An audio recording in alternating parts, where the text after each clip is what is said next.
Hi verse. నేను మీ doctor ఎంజెడ్ఏ Askari ఎండి యునాని. నా practice వచ్చేసి నాంపల్లి హైదరాబాద్లో ఉంటుందండి. చాలామంది చాలాసార్లు అడిగిన క్వశ్చన్ ఏంటంటే, సార్ హస్తప్రయోగం ఆరోగ్యానికి శ్రేయస్కరము అవునా కాదా? శ్రేయస్కరమా లేదా నష్టమా దీనివల్ల అని చాలామంది చాలా సందర్భాల్లో అడుగుతున్నారు. అడుగుతూనే ఉంటారు నాకెప్పుడు. మళ్ళీ అదే సమాధానం, నాది ఒకటే సమాధానం. హస్తప్రయోగము సెక్స్ అనేది 2 సేమ్ అని కొందరు డాక్టర్ అంటుంటారు. సెక్స్ చేసిన, హస్తప్రయోగం చేసిన 2 సమానమే అంటారు. కానీ యునాని సైన్స్ దానికి ఒప్పుకోదు. సెక్స్ వేరు, హస్తప్రయోగం వేరు. సెక్స్ అనేది ప్రకృతికి అనుకూలంగా ఉంటది. హస్తప్రయోగం అనేది ప్రకృతికి ప్రతికూలంగా ఉంటది. భిన్నంగా ఉంటుంది. ఈ రెండిట్లో ఏం జరుగుతుంది? రెండిట్లో వీర్యం బయటికొస్తుంది. రెండిట్లో సుఖం పొందుతున్నాం. హస్తప్రయోగం చేసినా సుఖం పొందుతున్నాం. హ్యాపీ హార్మోన్స్ వస్తున్నాయి. వీర్యం బయటికొస్తుంది. మనం సెక్స్ చేసినా మనకు వీర్యం బయటికొస్తుంది. అక్కడ కూడా సెక్స్ హార్మోన్స్ ఎండార్ఫిన్ రిలీజ్ అయ్యి హ్యాపీ హార్మోన్స్ ఉల్లాసంగా ఉంటుంది. కానీ ఇప్పుడు ఎగ్జాంపుల్ చెప్తానండి. మన మనకు దాహం వేస్తుంది. అక్కడ చల్లటి బీర్ బాటిల్ ఉంది ఇక్కడ. ఒక వాటర్ బాటిల్ ఉంది. ఈ రెండిట్లో ఏది తాగినా దాహం తీరుతుంది. కానీ వాటర్ తాగితే దాహం తీరుతుందని నష్టం ఉండదు. బీర్ తాగితే మాత్రం దాహం తీరని దానివల్ల నష్టం ఉంటుంది. ఎందుకంటే దాంట్లో ఆల్కహాల్ ఉంది. అంతే కదా! ఇక్కడ హస్తప్రయోగంతోని ఏం నష్టం అనేది చెప్తానండి. ఇప్పుడు ఇది అంగం అండి. అంగము ఆకారం దీంట్లో ఉన్న మెత్తటి అంటే కండరాలు, దీంట్లో ఉన్న టిష్యూస్ అన్నీ దీని పై చర్మము, దీని బుల్లెట్ గ్లాన్స్ అన్నీ దేవుడు ఏం చేశాడంటే యోనికు మ్యాచ్ చేశాడు. యోని లోపట ఉన్న కండరాలు, మజిల్స్ సాఫ్ట్‌గా ఉంటాయండి. అక్కడ లూబ్రికెంట్స్ రసాలు కూడా ఊరుతుంటాయి. అక్కడ టెంపరేచర్ కూడా పెట్టాడు దేవుడు. ఎక్కడ? యోనిలో. అక్కడ దేవుడు మన అంగానికి లోపట తీసుకెళ్ళి మనకు సుఖం దక్కుతుంది. మన పార్ట్నర్ కూడా సుఖపడుతుంది. నేచురల్‌గా సెక్స్ చేసినప్పుడు.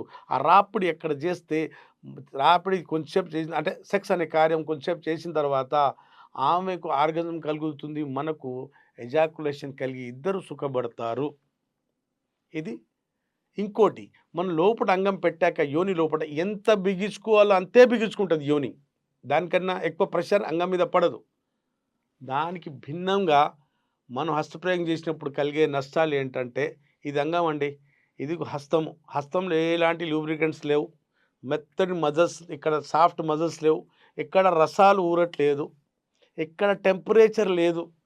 ఇట్లాంటి హస్తంలో మన అంగం ఇలా పెట్టేసి, అది కూడా మనమే బిగించుకుంటున్నాం ప్రెషర్ ఫుల్ ఇచ్చి. ఇలా కొట్టుకుంటున్నాం. ఇలా అలా ప్రెషర్‌గా. అప్పుడేమవుతుంది? ఈ రఫ్ స్కిన్ వల్ల, ఈ ప్రెషర్ వల్ల అంగం మొత్తం ఆకారం పాడైపోవడం మొదలవుతుంది. లోపటున్న కండరాలు పాడవుతుంటాయి. లోపటున్న టిష్యూస్ ఎండోథీలియల్ టిష్యూస్ ఉంటాయి. అక్కడ రక్తం నిండే టిష్యూస్ ఉంటాయి. అన్ని టిష్యూస్ అన్నీ కుచించుకుపోవడం జరుగుతుంది. అక్కడున్న రక్తనాళాలు కుచించుకుపోతుంటాయి. ఇక్కడున్న ముందున్న భాగం గ్లాన్స్, బుల్లెట్ అది దాని సెన్సేషన్ పెరిగిపోతుంటది. సెన్సిటివ్ పెనిస్ అనే ఒక సమస్య వస్తుంది. అంగం చిన్నగైపోతుంది, షింక్ అయిపోతుంది, అంగంలో స్తంభన తగ్గుతుంది, బ్లడ్ వచ్చి నిండటం వల్ల నిండటం కూడా అంటే బ్లడ్ దీంట్లో ఫ్లో తగ్గిపోతుంది. బ్లడ్ వచ్చి దీంట్లో ఆగకుండా కొన్ని సందర్భాల్లో వీనస్ లీకేజ్ అయ్యి టైప్ 2 ఈడీ వచ్చే ఛాన్సెస్ కూడా ఉంటాయండి. ఇన్ని నష్టాలు ఉంటాయండి ఈ హస్తప్రయోగం వల్ల. మన నేచురల్ సెక్స్ వల్ల ఉల్లాసం ఇద్దరికీ.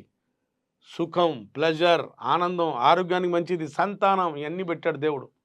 కానీ హస్తప్రయోగం వల్ల ఒక సుఖం తప్ప అన్ని రోగాలే. రోగాలేంటండి? బలహీనత అనేది రోగం, పెద్ద రోగం అండి. సెన్సిటివ్ పెనిస్ అంగం షింకేజ్ అయిపోవడం, కొన్ని సందర్భాల్లో పైరోనిక్ డిసీజ్ అంగం కూడా వంకరైపోవడం ఇవన్నీ వస్తాయండి. అంగస్తంభన సమస్య, ఆర్టీరియోజెనిక్ ఈడీ బ్లడ్ ఫ్లో తగ్గిపోయి ఆర్టీరియోజెనిక్ ఈడీ కొందరికి పవర్ఫుల్ అంటే ప్రెషర్‌గా చేయటం వల్ల ఇక్కడ లాకింగ్ సిస్టమ్ పాడైపోయి టైప్ 2 ఈడీ, వీరోజెనిక్ ఈడీ అంటారు. పొజిషనల్ ఈడీ అంటారు. ఎన్ని రకాల నష్టాలు జరుగుతాయండి హస్తప్రయోగం వల్ల. ఏం జరిగింది ఇక్కడ? 2 ఈక్వల్ అంటే డాక్టర్ ఏ మెడికల్ బుక్‌లో లేదండి. హస్తప్రయోగం మీకు శ్రేయస్కరం అనేది ఏ మెడికల్ టెక్స్ట్ బుక్‌లో ఏ డాక్టర్ దగ్గర అడగండి చెప్తాడు. చేసుకోమని అందరికి చెప్తున్నాను. బాధ్యత రహితంగా మాట్లాడే డాక్టర్ అంటే. నేను డాక్టర్‌గా చెప్పట్లేదు నేను. ఒక యునాని సైన్స్ ఏం చెప్తుంది? హస్తప్రయోగం అనేది ప్రకృతికి భిన్నం. ఇది చేస్తే మాత్రం నష్టం తప్పదు. అంగస్తంభన సమస్య రాకుండా ఉండదు. వస్తుంది తప్పనిసరిగా. శీఘ్రస్ఖలన సమస్య వస్తుంది. ఆర్టిరోజెనిక్ అంటే ఎరెక్టైల్ డిస్ఫంక్షన్ రావచ్చు, వీనోజెనిక్ ఎరెక్టైల్ డిస్ఫంక్షన్ రావచ్చు, న్యూరోజెనిక్ ఎరెక్టైల్ డిస్ఫంక్షన్ రావచ్చు. చాలా సమస్యలొస్తాయండి. అంగస్తంభన సమస్య కారణాలు చాలా ఉన్నాయి. ప్రథమంగా ఈ మధ్య కాలంలో ఎక్కువ శాతం యువకులు హస్తప్రయోగం అతిగా చేసుకోవటం వల్ల అంగస్తంభన సమస్య నా ఓపీడీలో 16 సంవత్సరాల కుర్రోళ్ళు కూర్చున్నారండి అంగస్తంభన సమస్య. ఈ ఏజ్‌లో రావచ్చా అంగస్తంభన సమస్య? రాకూడదు. కానీ వస్తుందంటే దానికి బలమైన కారణం ఏంటంటే, మనం ప్రకృతికి భిన్నంగా ఎళ్లి హస్తప్రయోగం చేసుకోవటం వల్ల అంగస్తంభన సమస్య వస్తుంది. ఇగ వచ్చిన తర్వాత ఎలా పోవాలి ఇది?